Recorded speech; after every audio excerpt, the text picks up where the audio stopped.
자, 올해가 지금 계속 강조해가지고 잊어버릴 수 없을 정도로 말씀을 드리는 것처럼 저희 민들레 교회의 만 10주년이 되는 해입니다. 2008년 10월 1일부터 하나님께서 창세기의 말씀으로서 교회에 대한 약속을 주시기 시작했습니다. 아무것도 없는 다만 혼돈과 흑암뿐인 곳에 빛을 만드시고 바다를 만드시고 하늘을 만드시고 땅을 만드시고, 순서는 여러분들이 이해하세요. 하다 보니까 거꾸로도 이야기를 하네요. 그 안에 모든 충만한 것들로 채워 넣으시겠다. 그리고 이 어두움뿐이고 혼돈뿐이던 땅을 창세기 2장을 통해서는 마치 에덴 동산같이 생명이 풍성한 땅으로, 비옥한 땅으로 만들어 주시겠다. 그런 약속을 가지고 출발을 하게 하셨고, 주님이 2009년 8월 23일에 이곳 유라 땅에서 첫 예배를 드리게 하셨습니다. 그리고 세월이 흘러서 이제 10년의 시간이 흘러서 우리 민들레 교회가 여기까지 오게 되었습니다. 약속대로 신실하게 교회를 세우시고 교회를 여기까지 오게 하신 우리 주님께 감사를 드립니다. 제가 지난 주일날 전교인 수련회 장소에서 교회를 보면서 참 풍성하고 감격스럽더라고요. 이렇게 우리가 이 지금 의자가 여기 앞에 그 예배당 처음 시작할 때 사용했던 의자가 정확히 80개입니다. 이 80개 의자뿐만 아니라 물론 뒤에도 지금 의자를 다른 것도 펼치고 옆에 벤치에도 앉고 이렇게 했지만, 이렇게 모여 있으니까 우리 교회가 숫자가 그렇게 많은 줄 잘 모르겠더라고요.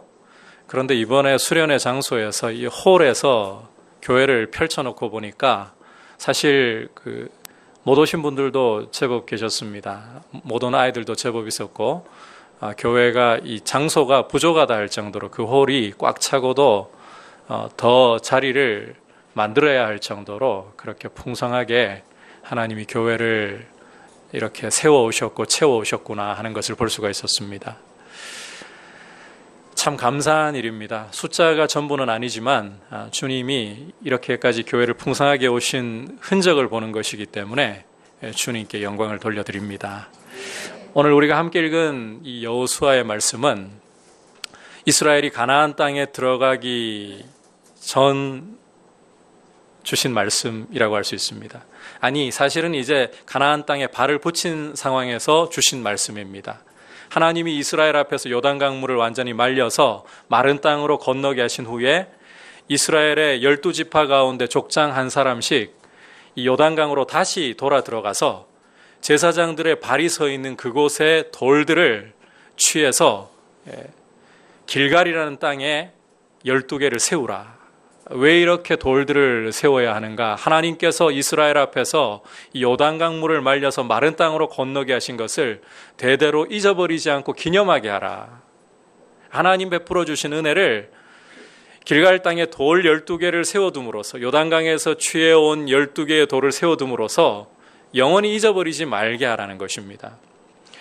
저희 민들레 교회가 이제 10주년이 되면서 이제 다음 10주년 기념주일을 앞에 두고서 오늘은 우리 또 나름대로만의 10주년을 기념하는 주일이라고 할 수 있습니다. 이날에 여러분과 함께 우리 민들레 교회가 어떠한 교회인가를, 목회의 비전을 여러분과 함께 나누면서 지금까지 걸어온 길에 대해서 하나님께 감사드리고, 아울러서 어떻게 우리 교회가 나가야 할지를 되새기는 그런 이 12돌과 같은 기념비의 시간을 좀 쌓는 시간을 가지려고 합니다. 우리 민들레 교회의 비전은 한번 따라 합시다. 예수 그리스도의 이름만 높이는 교회. 예수 그리스도의 이름만을 높이는 교회가 되는 것입니다. 사도 바울은 빌립보서 2장 6절부터 11절까지에서 예수 그리스도를 찬양하면서 선포하기를, 그는 근본 하나님의 본체시나 하나님과 동등됨을 취할 것으로 여기지 않으시고 오히려 자기를 비워서 종의 형체로 우리와 같은 사람으로 오셨다라고 말씀을 하고 있습니다.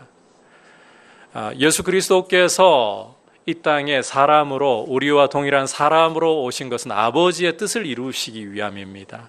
아버지의 뜻은 바로 허물과 죄로 죽었던 우리의 그 모든 허물과 죄를 그 몸으로 대신 짊어지시고 십자가에서 우리 대신 이 저주와 형벌을 당하시기 위함입니다.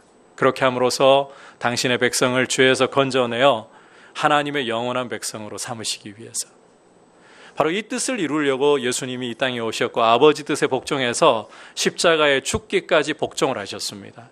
이렇게 죽기까지 복종하신 예수 그리스도를 하나님은 죽은 자들 가운데서 살리시고 모든 이름 위에 뛰어나게 하셔서 하늘과 땅 아래 모든 입이 예수를 주라고 시인하게 하시고 모든 무릎이 그 예수의 이름 앞에 꿇게 하셨습니다. 하나님이 가장 뛰어난 이름을 주신 예수, 바로 그 예수 그리스도의 이름을 높이는 것이 우리 민들레 교회가 추구하는 방향입니다. 이것은 사실 지상에 있는 모든 교회가 추구해야 할 오직 한 방향입니다. 교회 안에 누구도 예수 그리스도를 대신해서 목소리를 높이거나 내가 교회의 주인이냐 행세해서는 안 됩니다. 오직 예수 그리스도만이 우리를 위해 십자가에 죽으시고 부활하셔서 주와 그리스도가 되시는 예수의 이름만이 우리의 구주와 주인의 이름으로서 높임 받으시고 예수 그리스도의 말씀만이 높임을 받으시는 이러한 교회를 세우고자 하는 것이 바로 우리 민들레 교회가 달려가야 할 방향입니다. 주님이 다시 오시는 날까지 예수님의 이름만을 높이는 교회가 될 수 있기를 축복합니다. 예수님의 말씀만이 존귀 여김을 받으시는 그러한 교회가 될 수 있기를 주님의 이름으로 축복합니다. 바로 이와 같은 교회를 우리가 세워나가기 위해서 모델로 삼은 교회가 있습니다. 오늘 우리가 함께 이제 본격적으로 살펴볼 텐데 안디옥 교회라는 교회입니다.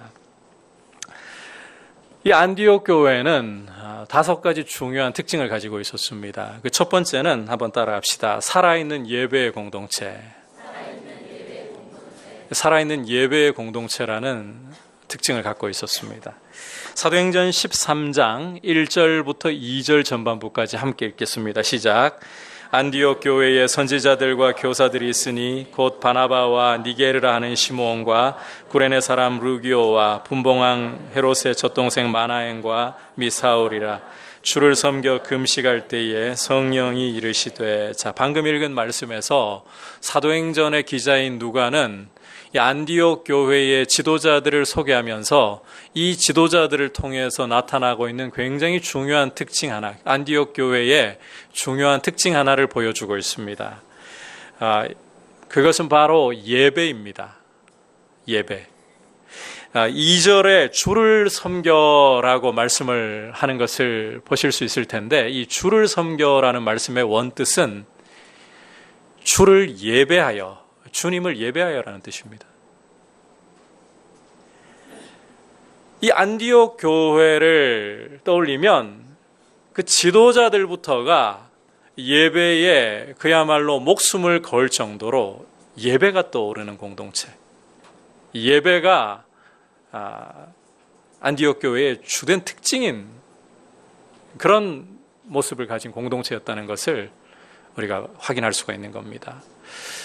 주목할 사실은 이 안디옥 교회의 예배가 그냥 하나의 형식적이고 주일이 되면 의뢰 드리는 그런 예배가 아니라 살아서 역동적인 예배, 성령이 이르시되라고 말씀하고 있죠. 13장 2절의 끝부분을, 우리가 읽은 부분의 끝부분을 보니까 성령이 이르시되, 성령이 예배 가운데 말씀하시는 그런 예배였다는 거예요. 이와 같은 살아있는 성령의 음성을 듣는 예배에는 이 교회의 영성이 깔려 있습니다. 안디옥 교회의 영성이 어떠한가? 우리가 사도행전 11장 27절과 28절로 눈을 잠시 돌려서 보면, 오늘 사도행전 11장은 여러분 펴서 보시면 이제 본격적으로 이 안디옥 교회를 이해하는 데 큰 도움이 되실 겁니다. 이 안디옥 교회에는 선지자들이 모여들었습니다. 예루살렘으로부터 선지자들이 이 안디옥 교회에 자꾸 모여들어요. 선지자들이 모인다. 도대체 어떤 영성을 가졌다는 걸까요? 결론부터 말씀드리자면 선지자적인 영성을 가졌다는 거예요. 기도를 힘쓰는 교회를 보면 기도하고자 하는 사람들이 자꾸 몰리는 경향이 있습니다. 말씀을 열심히 가르치고 잘 가르치는 교회를 보면 말씀 배우려는 열정을 가진 사람들이 자꾸 몰리는 경향이 있습니다. 이 선교에 힘쓰는 교회를 보면 선교를 하려고 하는 사람들이 자꾸 몰립니다. 따라서 선지자들이 자꾸 이렇게 모인다. 이 무슨 뜻입니까? 선지자적인 영성을 갖고 있다는 거예요. 그만큼 이 안디옥 교회는 말씀과 성령 안에서 예배가 살아있는 공동체. 이 예배를 드리기 위해서 예배당에 들어왔을 때에 이 안디옥 교회 예배당이 우리처럼 이렇게 갖춰진 공간 아닙니다. 이 당시의 교회들은 보면 이 좀 집이 넓은 곳에 모여가지고 한 집에 모여가지고 다락방 같은 데서 이렇게 예배를 보통 드리고 하거든요. 그런데 그 예배의 처소 안에 들어서서 예배를 드리려고 준비할 때에 하나님의 거룩하심이 밀려오고 성령의 운행하심이 마치 시냇물처럼 흐르는 것 같은, 제가 과거에 그런 경험들을 잊을 수가 없어요. 제가 자라났던 모 교회에 예배를 준비하기 위해서 기도하고 있으면 하나님의 거룩하심이 밀려오는 것 같아요. 제가 군 생활을 하면서 특정 교회 이름을 거론해서 좀 죄송하긴 하지만은 온누리 교회를 좀 출석할 기회가 있었습니다. 이 예배당에 앉아가지고 기도를 드리고 있으면 시냇물이 흘러가는 것 같아요. 그런 느낌이 들어요. 저는 우리 교회가 이 안디옥 교회처럼 이렇게 성령의 운행하시며 말씀하심이 있는 교회, 이곳에 예배를 드리는 이곳에 성령께서 운행하시며 여러분 각 사람을 만지시고 이 예배 가운데 이 말씀과 성령의 역사하심이 풍성한 교회가 되기를 주님의 이름으로 축복합니다. 그렇게 하려면 말씀이 살아있어야 되고 기도가 뜨거워야 돼요. 여러분, 하나님의 말씀을 잘 배우고 말씀 위에 굳게 서고 기도로 깨어서 주님과 동행하는 살아있는 예배를 드리는 공동체 되기를 축복합니다. 아울러 이런 부분도 좀 강조를 하고 싶어요. 주일 예배를 좀 강조하고 싶어요. 어떤 분들은 그렇게 생각하실 수도 있습니다. 주일 예배 사실 우리가 모여와가지고 1시간 정도밖에 안 드리는데 뭐가 그렇게 일주일 중에 중요한 시간일까? 그보다는 어쩌면 내가 몸을 담고 있는 직장에서 예배자로서 부지런하게 잘 살아가는 것이, 선한 영향력을 끼치는 것이 하나님 앞에 더 큰 예배가 되는 것이 아닐까. 혹은 내가 학생으로서 학교에서 선생님 말씀에 대해서 순종하고 또 학생으로서 최대한 공부를, 갑자기 시선을 피하고 있어요. 최대한 열심히 하고 이것이 하나님 앞에 예배하는 것이 아닌가. 가정에서 남편으로서, 아내로서 또는 자녀로서 자신의 몫을 다하면서 그렇게 아름답게 살아가는 것이 하나님께 귀한 예배가 아닐까. 맞아요. 예배입니다. 여러분의 삶의 자리를 예배의 자리로 하나님 앞에 드리셔야 됩니다. 그런데 이 예배가 하나님 앞에 드려지면서 그 예배가 응집되는 순간이 바로 이 성도가 함께 모여 드리는 이 주일 예배라는 사실을 기억하셔야 돼요. 이 예배에는 귀한 은혜가 있습니다. 그리고 이 예배에 성공할 때 여러분은 또 이제 한 주간 동안 나가서 여러분의 삶 가운데에서 정말 삶의 현장을 하나님 기뻐하실 예배의 현장으로 바꾸어 드릴 수가 있는 거예요. 그래서 여러분 주일 예배를 드릴 때에 주님을 사모하는 마음으로 나오시기를 바랍니다. 믿음으로 아버지께 나아오십시오. 히브리서 11장 6절에서 믿음이 없이는 하나님을 기쁘시게 못하나니 하나님께 나아가는 자는 반드시 그가 계신 것과 그가 자기를 찾는 자들에게 따라합시다. 상 주시는 분임을 믿어야 할지니라. 믿음으로 예배 자리에 나올 때에 하나님 아버지께서 여러분들에게 신령한 상을 부어주실 줄 믿습니다. 그런 예배를, 살아있는 예배를 드리는 교회가 될 수 있기를 주님의 이름으로 축복합니다. 두 번째로 이 안디옥 교회는 벽을 뛰어넘는 전도의 공동체였습니다. 벽을 뛰어넘는 전도의 공동체. 우리 함께 사도행전 11장 19절부터 21절까지 한 목소리로 보겠습니다. 시작. 그때에 스데반의 일로 일어난 환난으로 말미암아 흩어진 자들이 오직 베니게와 구브로와 안디오까지 이르러 유대인에게만 말씀을 전하는데 그 중에 구브로와 구레네 몇 사람이 안디옥에 이르러 헬라인에게도 말하여 주 예수를 전파하니 주의 손이 그들과 함께 하심에 수많은 사람들이 믿고 주께 돌아오더라. 자, 방금 읽은 말씀에서 안디옥 교회가 어떻게 세워졌는가 그 과정을 보여주고 있습니다. 오순절 성령께서 강림하신 후에 예루살렘에 교회가 세워졌고 이 예루살렘 교회는 성령의 권능에 붙잡혀서 강건하게 잘 자라나기 시작했습니다. 중간에 어려움들이 찾아오기도 했습니다. 아나니아와 삽비라와 같은 교회의 거룩함을 훼손하려는, 교회의 본질을 훼손하려는 사탄의 관계가 교회 안에 파고들기도 했습니다. 아니, 파고들었다기보다는 교회 안에서 일어났습니다. 뿐만 아니라 이 구제의 문제를 놓고 히브리어를 쓸 줄 아는 당시 이 팔레스타인 땅에 살고 있던 과부들은 구제를 받는데 이방 지역에서 히브리어를 모르고 헬라어만 할 줄 알던 이런 과부들이 예루살렘 교회가 구제를 베풀 때 자꾸 소외되는 일들이 벌어져서 반목이 일어나는 일도 있었습니다. 하지만 이런 어려움 속에서도 사도들은 그들이 무엇에 정말 집중을 해야 되는가? 교회의 본질이 무엇인가? 그들은 기도하는 일과 말씀 전하는 일에 전무하리라. 교회의 본질을 붙잡고 거기에 집중하면서 오히려 예루살렘 교회는 예루살렘에 하나님의 말씀이 흥왕하도록 하는 통로로서 표적과 기사가 나타나고 능력이 나타나면서 믿는 무리가 더해지는 이런 역사 가운데 잘 자라고 있었습니다. 그런데 이 예루살렘, 이 성령 충만한 이 예루살렘 교회에 한 가지 한계가 있었어요. 이렇게 능력으로 충만하고 이렇게 표적과 기사가 나타나고 이렇게 교회가 잘 자라가고 있는데 한 가지 한계가 있었어요. 그게 무엇이냐? 예루살렘이라는 울타리 안에서만 머물러 있었다는 것입니다. 사도행전 1장 8절은 사도행전 전체의 주제입니다. 자, 어떤 말씀인지 여러분 암기하고 계시죠? 오직 성령이 너희에게 임하시면 너희가 권능을 받고, 자, 그 다음에 이 지명을 잘 보셔야 돼요. 예루살렘과 온 유대와 사마리아와 땅 끝까지 이르러 내 증인이 되리라 하시니라. 자, 주님이 승천하시면서 남겨주신 마지막 명령입니다.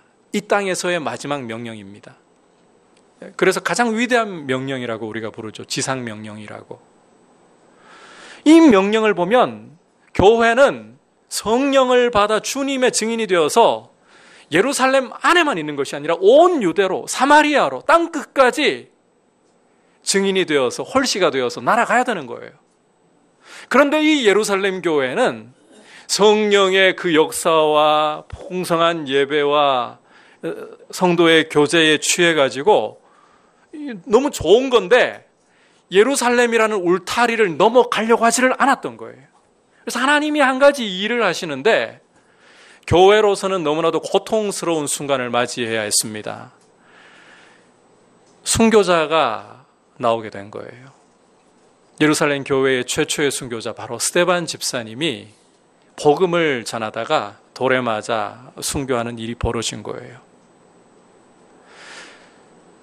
하나님도 참 왜 그렇게 일을 하시는지, 여러분께서 사도행전을 읽어보시면 베드로를 제외하고는 사도들보다 더 두드러지게 이 성령의 지혜와 능력으로 말씀을 전하고 대적들과 맞설 수 있는 사람이 스데반 집사님이었습니다. 이런 사람을 돌에 맞아 순교하도록.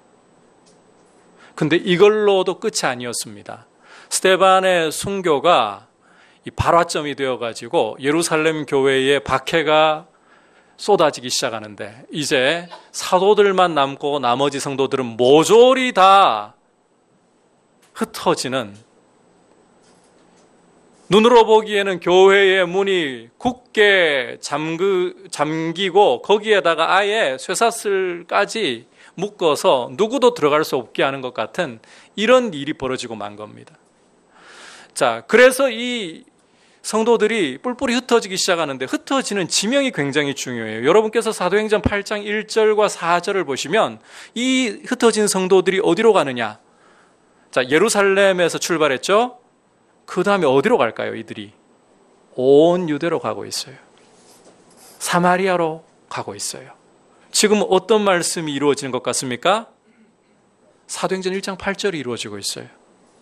이들이 가는 곳마다, 흘러가는 곳마다 복음을 전하고 있어요. 실제로 사도행전 1장 8절의 말씀이 스데반의 순교와 그에 이어진 박해를 통해서 이루어지고 있는 거예요. 눈으로 볼 때는 교회가 큰 환난을 당했습니다. 하지만 하나님은 교회를 이런 환난 가운데서도 당신의 말씀을 이루시기 위해 민들레 홀씨가 날아가는 것처럼 날려보내고 계셨던 거예요.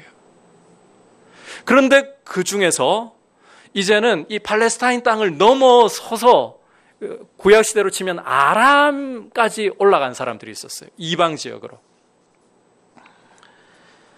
19절에서 본 것처럼 베니게와 11장 19절에서 보는 것처럼 이 베니게와 구브로와 안디옥까지 간 성도들이 있었던 거예요. 이들이 그곳에 가서 복음을 전하는데, 이제 이방 땅이죠. 복음을 전하는데 처음에는 이들도 복음을 유대인들에게만 계속 전해요. 복음은 예루살렘에만 유대인들에게만 주라고 주신 말씀이 아닌데 계속 유대인들에게만 복음을 전해요. 그러던 가운데 소수의 이 이방 지역에 살았던 유대인들이 헬라인들에게 복음을 전하기 시작하는 거예요. 주목할 것은 바로 이 소수 헬라인들에게 복음을 전하는 성도들에게 주님의 손이 함께 하시면서 교회가 세워지는 겁니다. 최초의 이방인 교회가 세워져요. 그 교회가 어떤 교회인가? 바로 우리가 오늘 살펴보고 있는 이 안디옥 교회입니다. 여러분, 이 안디옥 교회가 세워진 모습을 보면 이 교회는 유대인이라는 벽을 넘어서서 이방인들에게 복음을 전함으로써 세워졌던 거예요. 우리 민들레 교회는 이런 벽을 넘는 전도로 주님의 뜻을 이루어가는 홀씨들이 되기를 원하고 이 방향으로 달려가야 합니다. 여러분, 우리 민들레 교회가 벽을 뛰어넘는 전도를 할 수 있는 교회가 되기를 축복합니다. 지나온 10년을 돌아보면서 참 하나님께서 우리 교회를 이끌어 오신 것을 보면 이러한 일들을 이루어 가셨구나, 또 앞으로도 이루어 가실 것이구나 생각을 해볼 수가 있습니다. 저는 결혼을 해가지고 신혼여행을 갈 때 처음으로 비행기를 타봤어요. 행선지는 제주도였습니다. 제 기질이 굉장히 내향성이에요. 제가 앞에서 이렇게 말씀을 전하고 치앙라이 가가지고도 설교를 애들이 있어가지고 애들 맞춰가지고 좀 평상시에 안 하던 대로 했더니만 우리 청년들이 목사님 그렇게 설교를 또 해주세요 이러는데 제가 그랬어요. 100년에 한 번 나오는 설교다. 그 정도로 제 기질은 제가 이 설교할 때만 그게 돼요. 판 깔아주면 뭐 연극을 해라, 뭐 춤을 춰라 안 돼요. 설교할 때만 이게 가능한 일인데 굉장히 내향성이에요. 그래서 대한민국을 벗어나서 어디를 간다는 생각을 해본 적이 없습니다. 대학교 때 영어는 죽도록 공부를 했으면서도 어디 밖으로 나간다는 생각을 감히 잘 못 해봤습니다. 그런데 이 교회를 개척하고 난 후에 하나님께서 우리 교회를 단기 선교를 보내시는데 세상에 이 중국에서도 이 가장 서쪽에 있는 중국의 끝단에 있는 북경에서 비행기를 타고 4시간 동안 사막을 건너서야 도착할 수 있는 위구르로 보내시더라고요. 지금은 갈 수 없는 땅이 되었습니다만 그곳에서 사람들을 만나고 복음을 전하고, 그리고 또 한 번은 카슈미르로 보내시더라고요. 세계 3대 분쟁 지역 중에 하나이고 인도와 파키스탄이 서로 대립해서 으르렁거리는, 서로 내 땅이라고 으르렁거리는 곳이 카슈미르죠.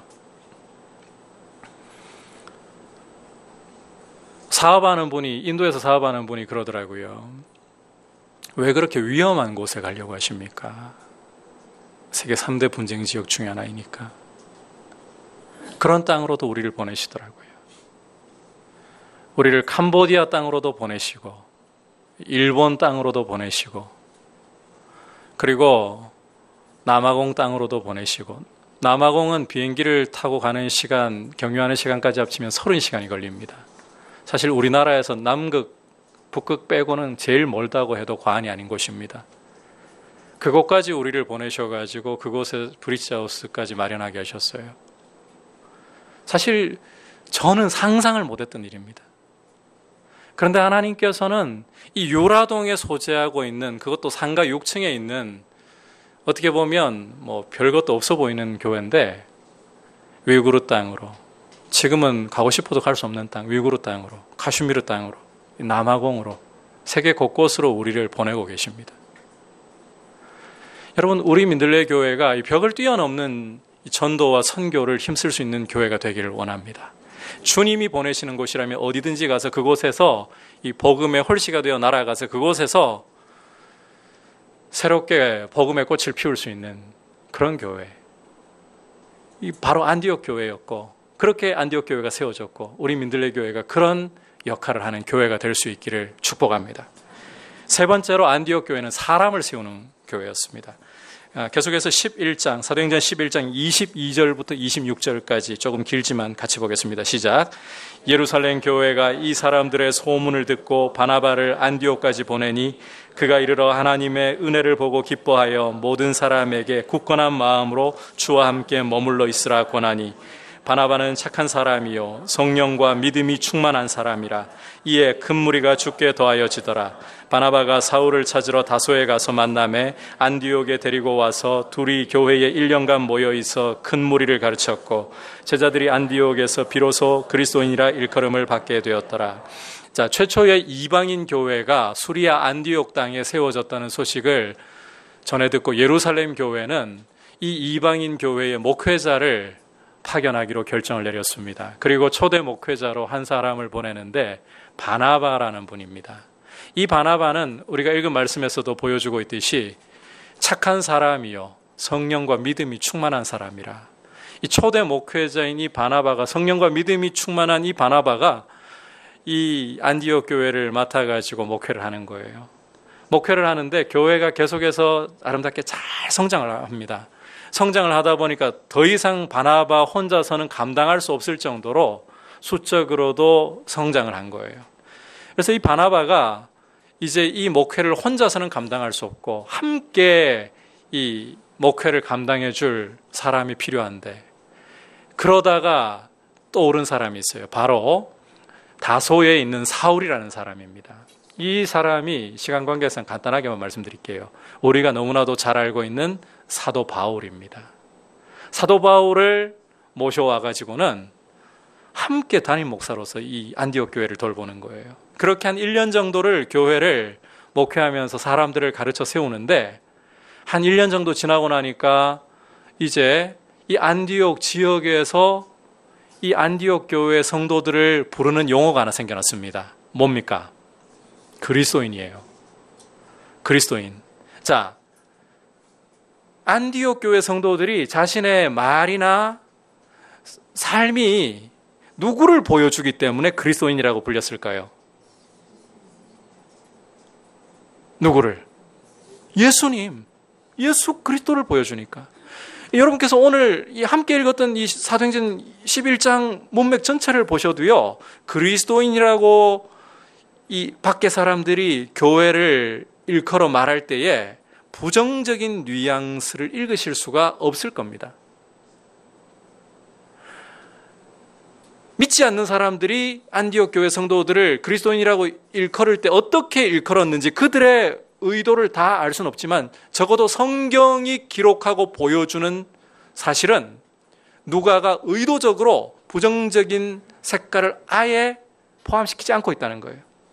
그걸 통해서 뭘 보여주려고 하느냐? 이 그리스도인이라고 일컫는 안디옥 교회 성도들은 그들의 삶과 그들의 말 속에 정말 예수 그리스도를 보여주는 흔적들을, 예수의 흔적들을 가지고 있었다는 것입니다. 이런 사람들이 이 안디옥 교회에서 자라가고 있는 거예요. 안디옥 교회는 이렇게 그리스도를 닮은 예수의 흔적을 가진 성도를 세우는 교회였습니다. 저는 우리 민들레 교회가 이렇게 예수의 흔적을 가진 성도들을 세우는 교회가 되기를 간절히 원합니다. 여러분, 교회는 결코 건물이 아닙니다.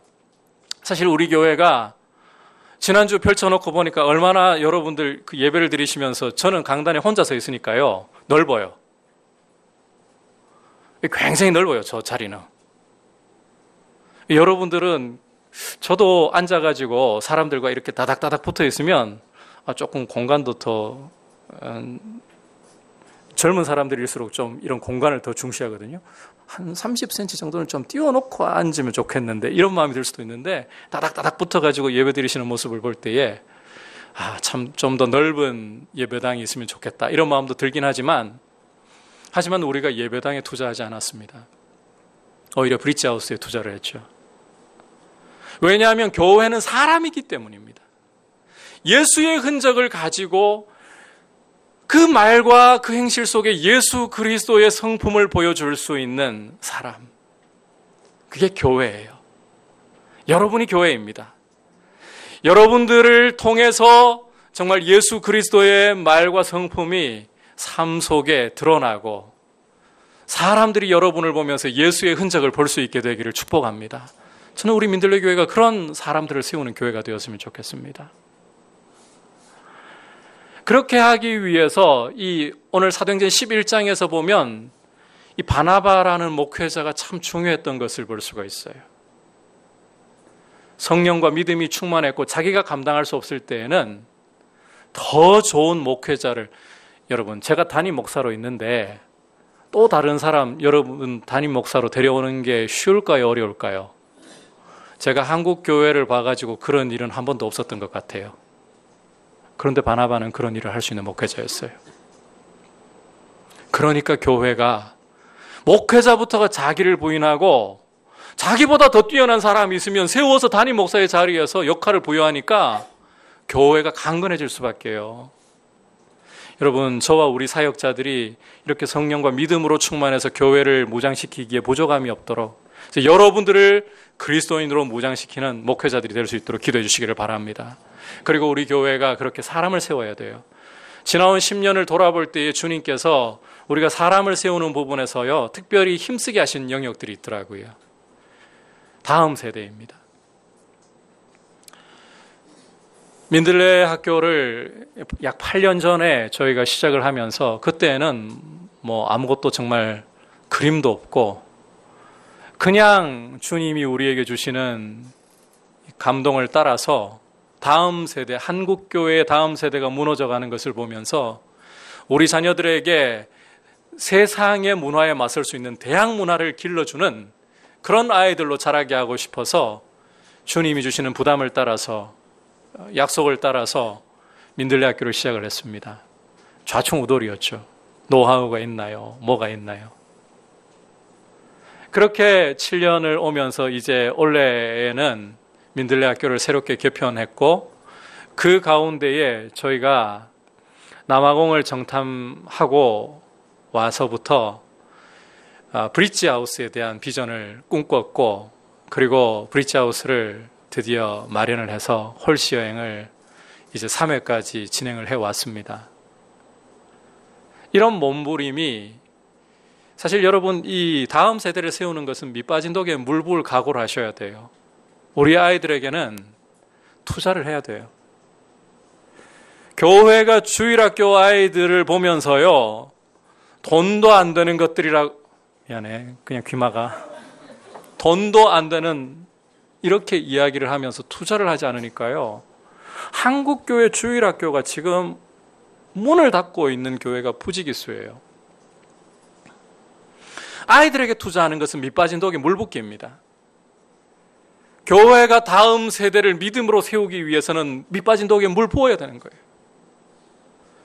브릿지하우스에 대한 의문도 있었습니다. 이 땅에서 30시간가량을 비행기를 타고서 비행기도 3번이나 갈아타면서 그렇게 도착할 수 있는 땅에 우리가 1년에 한 번 쓰고 나머지는 그 현지의 교회가 청년들을 양육하는 용도로 내어주고 있는 이 브릿지하우스가 얼마나 효율이 있는 것일까? 그런데 효율을 생각할 문제가 아니에요. 다음 세대를, 우리 자녀들을 믿음으로 세우는 일은 효율이 아니라 한국교회의 미래가 걸린 문제이고 다음 세대를 세우는 일에 교회가 투자를 해야 되는 거예요. 저는 이 투자를 여러분들이 함께 동참해서 한 것에 대해서 너무나도 감사하게 생각하고, 이런 투자를 할 수 있는 마음을 가진, 그래서 다음 세대를 일으킬 수 있는 이 마음을 가진 우리 민들레 교회가 참 자랑스럽습니다. 앞으로도 이 모습에 힘써 주시기를 축복합니다. 아울러서 이제 우리는 대한민국 사회가 고령화로 접어들면서 향후 10년을 내다보아야 합니다. 이제 우리 교회도 앞으로 10년 후면 은퇴자들이 나오기 시작합니다. 제가 은퇴하신 분들을 간혹 주변에서 이야기를 듣고 보면서 안타까움이 일어나더라고요. 예수님을 믿는 분들인데 할 일이 없어지니까 내가 도대체 뭘 해야 돼? 우울증이 오는 분들이 있어요. 골프 치는 것도 뭐 계속 칠 수 있는 것도 아니고, 취미생활 뭐 다른 걸 찾아본들 할 수 있는 것도 한계가 있고. 그런데 여러분, 예수 믿는 은퇴자들은 이렇게 시간이 남아 도는 사람들은 아닙니다. 오히려 하나님 말씀을 배우고, 저는 우리 통성경학교가 그 출발점이 되는 게 너무 감사해요. 우덕하 장로님께 제가 도전을 드렸어요. 우리 다음 프로젝트 중에 하나가 이제 은퇴자들이 교회를 무장시키는 일에 발벗고 나서 시간이 있으시잖아요. 여유가 있잖아요. 하나님 말씀을 배워서 교회를 무장시키는 일에 같이 동원된다면 얼마나 복된 일입니까? 여러분, 은퇴하신 분들이 할 일 많아요. 성경 배우는 것만 해도 할 일이 얼마나 많은지 몰라요. 봉사할 일도 참 많아요. 우리 브릿지하우스도 있잖아요. 이런 일을 이제 우리 교회가 준비하고 무장을 해야 되는 거예요. 여러분, 할 일 없다고 하시면 안 돼요. 100세 시대가 되어서, 이거는 좀 빠졌으면 좋겠는데, 제가 이게 겁이 나는 일 중에 하나인데, 안 되기를 바라고 소원하는 일 중에 하나인데, 우리 총회장님께서 목회자 은퇴를 75세로 늘리자라는 이야기를 하셨다는 설이 아니라 실제입니다. 여러분, 75세가 되면, 죄송합니다, 혹시 여기 연세 그만큼 드신 분 안 계시죠? 조용히 이야기할게요. 말이 분명해지지 않아요. 말이 강단에서 설교하기는 좀 흐려지기 시작해요. 제가 연세 드신 분들을 무시하려고 하는 것이 아니라, 강단에서 말씀 전할 때는 책임 있게 전해야 돼요. 여러분, 나팔을 부는데 이게 무슨 음색인지 선명해야 무슨 곡을 연주하는지 알아들을 거 아니에요. 목회자 은퇴는 제가 볼 때는 한 낮춰가지고 65세 정도까지. 저는 60세 은퇴할 계획입니다만, 이거 그냥 드리는 이야기 아니에요. 실제입니다. 그런데 교회는 이 은퇴자들이, 교회의 젊은이들이 직장 생활에 자리를 잡고 바빠서 할 수 없는 영역들을 커버해 주셔야 돼요. 하실 수 있어요. 건강이 있어요. 여유가 있어요. 그렇다면 이렇게 말씀을 배우고 가르치는 일에 오히려 우리 은퇴자들께서, 아직은 은퇴자 몇 분 안 계시지만은 투자하셔야 되는 거예요. 교회가 그렇게 사람을 세워가야 되는 거예요. 이런 일을 하면서 사람을 세울 수 있기를 축복합니다. 이제 네 번째로, 안디옥 교회는 나누는 공동체였습니다. 함께 11장 27절에서 30절 같이 읽어보겠습니다. 시작. 그때의 선지자들이 예루살렘에서 안디옥에 이르니 그 중에 아가보라 하는 한 사람이 일어나 성령으로 말하되 천하에 큰 흉년이 들리라 하더니 글라우디오 때에 그렇게 되니라. 제자들이 각각 그 힘대로 유대에 사는 형제들에게 부조를 보내기로 작정하고 이를 실행하여 바나바와 사울의 손으로 장로들에게 보내니라. 자, 방금 읽은 말씀에서는 이 안디옥 교회가 나누는 모습을 보여주고 있습니다. 예루살렘으로부터 선지자들이 왔다고 말씀을 하고 있죠. 그 중에 눈에 띄는 선지자 한 사람이 있는데 아가보라는 사람입니다. 이 사람이 성령의 감동하심으로 예언을 하는데, 글라우디오 황제 때, 로마 글라우디오 황제 때에 이 온 천하에 흉년이 들 것이다. 그래서 안디옥 교회가요, 미리 헌금을 준비해서 예루살렘 교회에 이 헌금을 구제로 보내는 것을 볼 수가 있습니다. 마치 하나님이 요셉을 애굽 땅에 노예로 먼저 팔려가게 하셨지만 그게 어떤 섭리였습니까? 요셉을 연단시켜 애굽의 총리로 세워서 장차 올 이 7년간의 흉년을 대비해서 천하를 살리는 일을 하게 하는 것처럼 이 선지자들을 이 안디옥 교회에 보내시면서 그 중에 아가보를 통해서 예언하게 하셔가지고 안디옥 교회가 구제헌금을 준비를 할 수 있는 거예요. 흉년을 대비해서.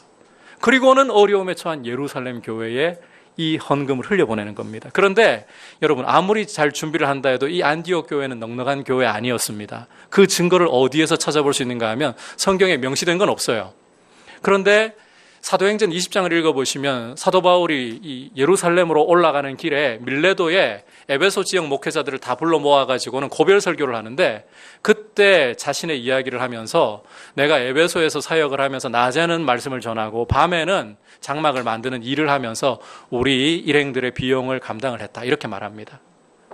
선교 헌금이 안디옥으로부터 충분히 바울에게 공급되었더라면 그렇게 일을 따로 할 필요가 있었을까요?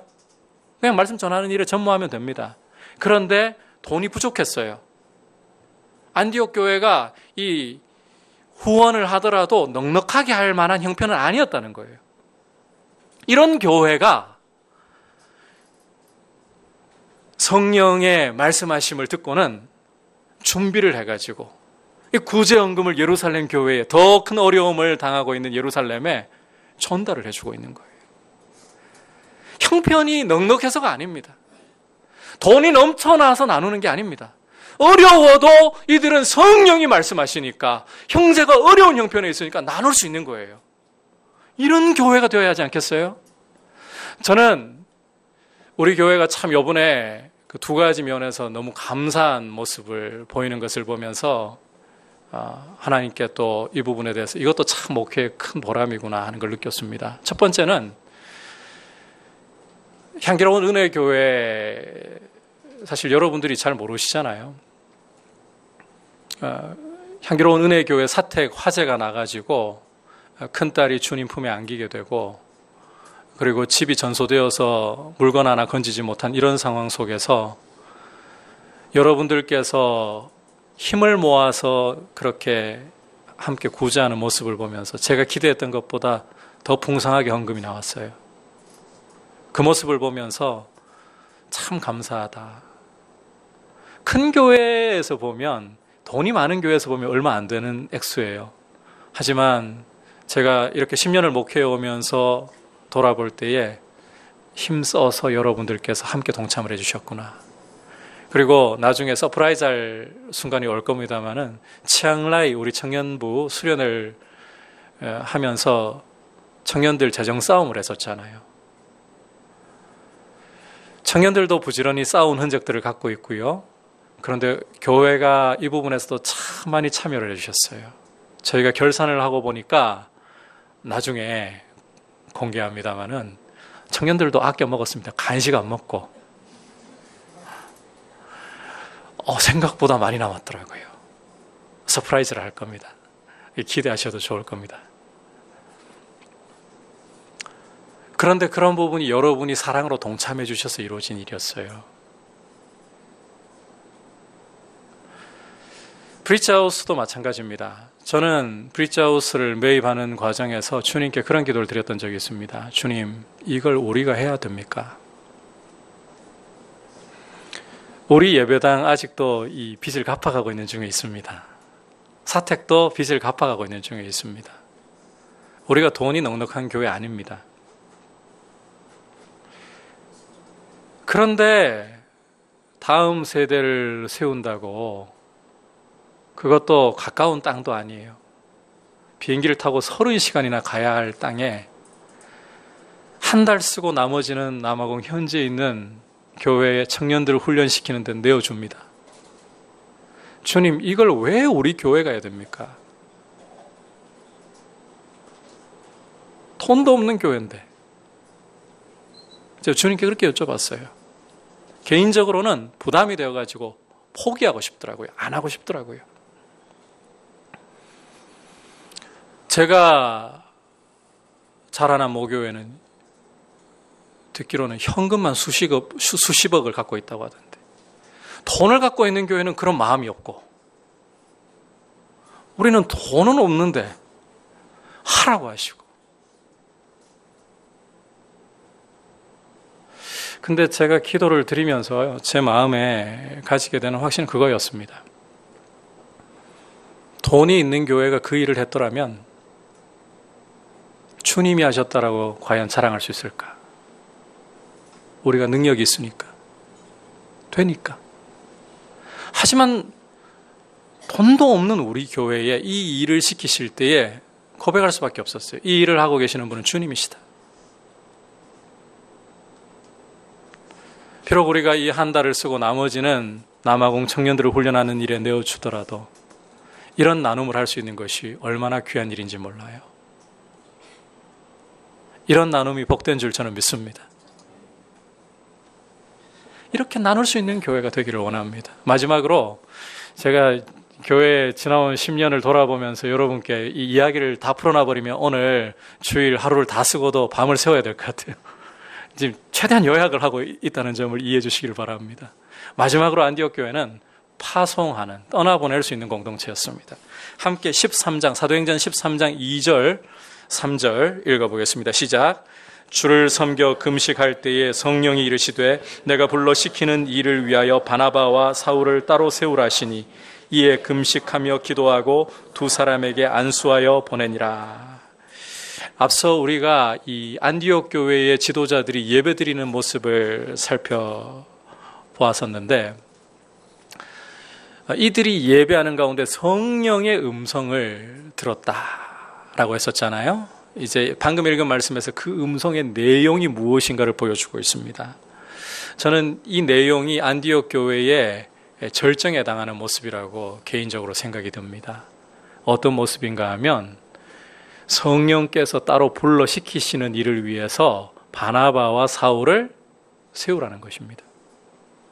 쉽게 이야기하자면 이방 땅에 땅끝까지 복음 전하는 일을 위해서 안디옥 교회의 두 담임 목회자를 떠나보내라는 것입니다.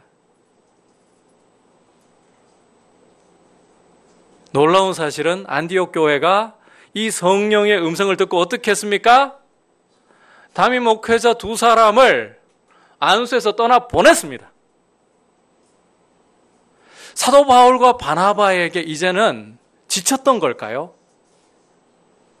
이제는 말씀을 듣다 보니까 강단에서 했던 말 또 하고 또 하고 자꾸 말씀을 우려먹게 하고 정치적이거나 시답지 않은 연예계 소식을 가지고 설교를 하거나 자기 자식 자랑하거나. 사도 바울은 저 혼자 있었네요. 바나바가. 그래서 이제는 이제 좀 제발 물러나실 때가 됐는데 잘 됐다 그냥 떠나보낸 걸까요? 전혀 그렇지 않습니다. 이 바나바와 바울은 안디옥 교회의 존경과 사랑을 한 몸에 받고 있는 두 담임 목사님들이었습니다. 누구보다도 교회에 큰 유익을 끼칠 것이 틀림없는 두 사람입니다. 그런데 교회는 성령께서 내가 시키는 일을 위해서 이 두 사람을 따로 세우라, 떠나보내라는 말씀을 하고 있는데 과감하게 떠나보냈습니다. 이 말씀을 듣고 또 여러분들 중에 우리 목사님도 떠나보내라고 하실 때가 올려나 이런 취지로 이야기하는 게 아니에요. 주님이 떠나보내실지 안 떠나보내실지는 아무도 모르는 거잖아요. 그죠? 핵심은 그게 아니라 떠나보내라고 하실 때에는 성령의 음성에 순종해서 교회에서 가장 중요한 사람도 파송할 수 있는 이런 마인드를 갖고 있는, 이런 자세를 갖고 있는 교회가 바로 이 안디옥 교회였다는 거예요.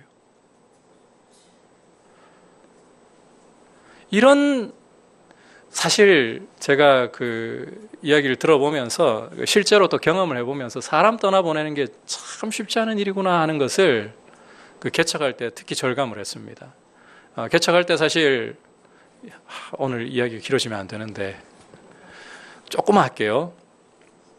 10가정, 드림교회 80주년 기념 사업으로 10가정을 파송한다라는 약속을 받고 그렇게 저희 교회가 온 건데요.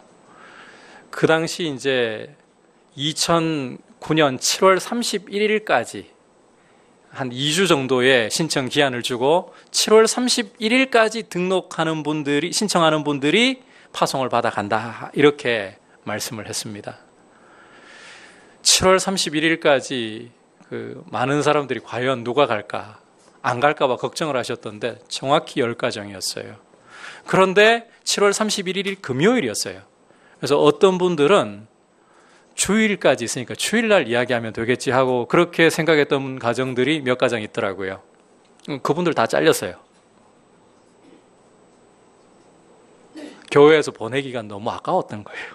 이런 말씀 드려서 그렇지만 이거 녹화돼가지고 드림교회가 들으면 안 되는데 너무 아까웠던 거예요. 욕하는 문제가 아니라 그만큼 사람 보낸다는 게 쉽지 않은 일이라는 말입니다. 그런데 주님이 보내실 때는 사람을 아까워하지 않는 게 믿음입니다. 사람을 보낼 수 있어야 돼요. 제가 이건 조금 다른 문제일지 모르겠습니다만은 제가 이런 부분도 여러분들께 과감하게 말씀을 드려요. 여러분들이 우리 민들레 교회 안에서 이렇게 신앙생활을 하면서 말씀을 들어도 말씀이 들어오지 않고 앞에 서 있는 목회자가 자꾸 미워지고 말씀에 대해서 비판이 자꾸 생겨나고 영혼이 말라 들어가고 성도들과의 교제를 더 이상 하고 싶은 마음이 일어나지 않아서 자꾸 영혼이 죽어가고 있다면, 그렇다면 저는 과감하게 이런 말씀을 드려요. 여러분이 사는 선택을 하셔야 돼요. 영혼이 말라 죽을 때까지 견디시는 게 아니라 여러분의 영혼이 살 수 있도록 교회를 옮겨서라도 영혼 살려야 돼요. 저한테 찾아오셔서 신앙생활 제대로 하고 싶은데 도저히 죽겠습니다, 목사님. 그런 경우라면 저는 얼마든지 축복하고 보내드릴 수 있어요. 교회는 살리는 곳이에요. 하나님의 능력은 살리는 데 있어요. 죽도록 그렇게 있으면 안 되거든요. 보낼 줄도 알아야 돼요.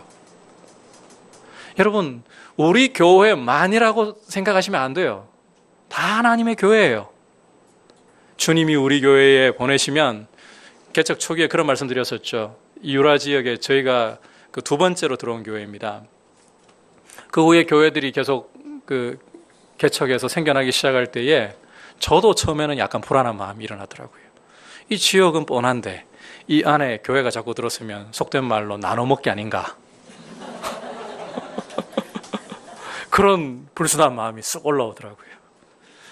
불순한 마음인 줄 알죠. 기도하면서 주님께 그렇게 제 마음을 아뢰면서 성령께서 그때 제 마음에 주시는 믿음이 뭔가 하면, 그래, 등 떠밀어도 우리 성도는 우리 성도다. 붙잡아도 다른 교회 성도는 다른 교회 성도다. 그리고 난 후에 아마 기억하시는 분이 계실지 모르겠습니다.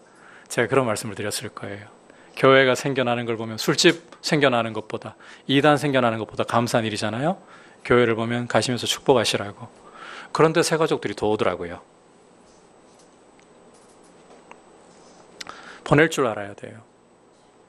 사람에 대한 욕심이 가장 큰 욕심이 될 수 있습니다. 그럼에도 불구하고 주님이 보내라고 하실 때는 홀씨를 날려보낼 수 있는 그런 교회로 성장해가는 것. 그래서 우리 민들레 교회가 안디옥 교회처럼 예배가 살아있고 벽을 뛰어넘는 전도를 할 수 있고 사람을 세우고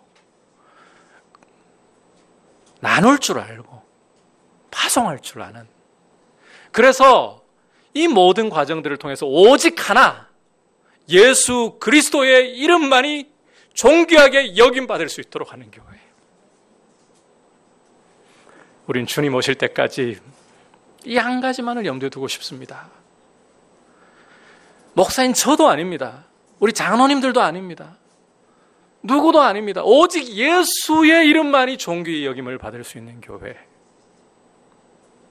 그런 교회가 되기를 소원하고, 이런 교회를 이루기 위해서 여러분, 우리 민들레 교회가 말씀을 따라 끊임없이 개혁하는 교회가 되기를 원합니다. 우리 한국교회 가운데 세계적으로 유명한 교회들이 여럿 있습니다. 그런데 지금은 그 세계적으로 유명했던 교회들이 언론에 오르내리면서 유명해지고 있습니다. 말씀을 따라 끊임없이 개혁되어야 하는 것이 교회의 모습인데, 세파에 밀려가지고 정욕과 욕심의 물결에 거슬러가면서, 말씀을 따라 거슬러가면서 치고 나갈 생각을 하지 않았기 때문에 교회가 가만히 있으면 그냥 휩쓸려 버립니다. 펄떡이는 연어처럼 강물을, 거센 물살을 뚫고 올라가는 연어처럼 우리 민들레 교회가 거룩한 말씀을 따라 예수 그리스도의 이름만을 높이기 위해 달려가는, 앞으로 나아가는 그런 교회로, 계속해서 개혁되는 교회로 주님 앞에 우리 자신을 드리기를 축복합니다. 이제 말씀을